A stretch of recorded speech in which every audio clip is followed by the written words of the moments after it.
Ang pinakamahalagang katotohanan sa buong kasulatan, ang pagiging matuwid sa pamamagitan lamang ng pananampalataya. Ang kaligtasan ay isang libreng regalo na natatanggap lamang sa pamamagitan ng pananampalataya sa natapos na gawain ni Hesu Kristo. Wala kang anumang magagawa para kumita, magkaroon ng karapatan, o makatulong dito. Hindi ito pananampalataya kasama ang mga gawa, seremonya o pagsisikap ng tao. Kapag nagtiwala tayo kay Kristo, ang kanyang perpektong katuwiran ay ibinibigay sa atin, ang ating kasalanan ay lubos na nabayaran. Sa Galatia, iginiit ng mga huwad na guro, mga Judaizer, na hindi sapat ang pananampalataya. Hinihingi nila ang pagtutuli at pagsunod sa batas ni Moises. Ang pagdagdag ng mga kinakailangan sa pananampalataya ay nagpapawalang saysay sa biyaya, nagiging ibang ebanghelyo ito, na hindi naman talaga ebanghelyo. Isipin ang magnanakaw sa krus, walang gawa, walang bautismo, pananampalataya lang. Si Jesus, katotohanang sinasabi ko sa iyo, sa araw na ito'y makakasama kita sa paraiso. Yan ang kaligtasan sa pamamagitan ng biyaya sa pamamagitan ng pananampalataya, walang palamuti.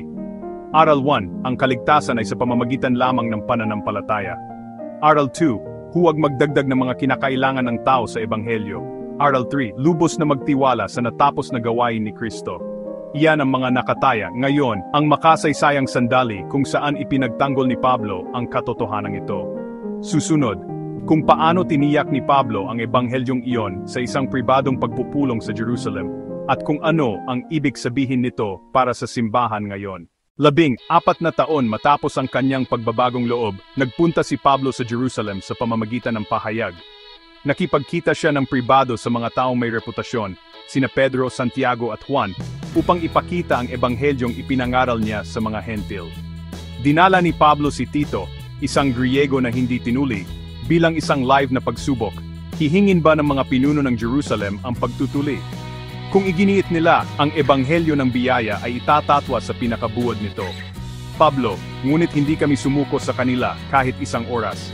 Hindi maaring magkaroon ng negosasyon. Walang gitnang lupa, ang integridad ng ebanghelyo ay nakasalalay sa isang isyong ito. Ang paghalo ng batas at biyaya ay parang pagdagdag ng isang patak ng lason sa purong tubig. Ang kabuuan ay nagiging nakamamatay. Nanindigan si Pablo hindi dahil sa pagmamataas kundi dahil sa banal na pagkahilig sa kaluwalhatian ng Diyos at sa kadalisayan ng ebanghelyo. Matapos marinig si Pablo, walang idinagdag sa kanya ang mga haligi ng Jerusalem. Kinilala nila ang kanyang pahayag mula sa muling nabuhay na Panginoon. Ibinigay nila ang kanang kamay ng pakikisama kay Pablo at Bernabe, pampubliko, formal na pagpapatunay. Nagtalaga ang Diyos ng iba't ibang larangan. Si Pedro sa mga tinuli, si Pablo sa mga hindi tinuli, parehong ebanghelyo, iba't ibang misyon.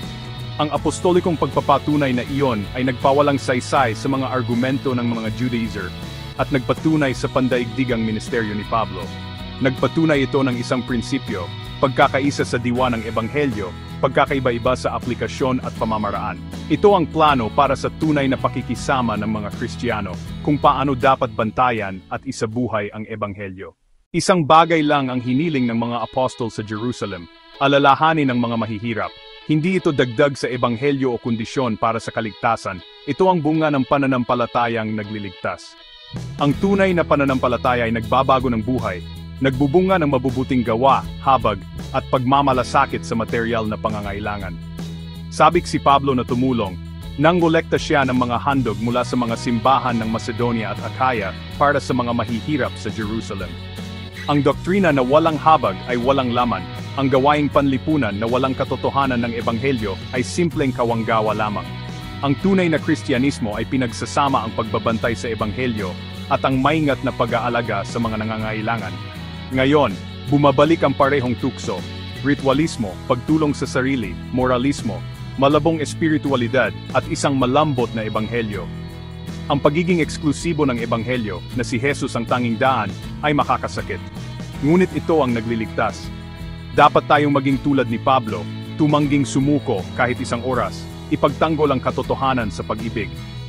Ipagpatuloy ang isang dalisay na ebanghelyo na nagliligtas sa walang hanggan, isabuhay ito sa nakikita at mapagbigay na kabutihan. Ang ating katayuan sa harap ng Diyos ay hindi nakasalalay sa pagganap, pamana o mga patakaran. Ito ay nakasalalay sa natapos na gawain ni Kristo. Ibigay ang kanang kamay ng pakikisama sa mga tapat na nagpapangaral kay Kristo na ipinako sa krus at muling nabuhay. Manatiling matatag sa hindi nagbabagong ebanghelyo ng biyaya. Ipagtanggol ito, isabuhay ito, at alalahanin ang mga mahihirap. Amen. Kasulatan, Galatia 2:10. Mag-subscribe para sa mas maikling buod ng sermon.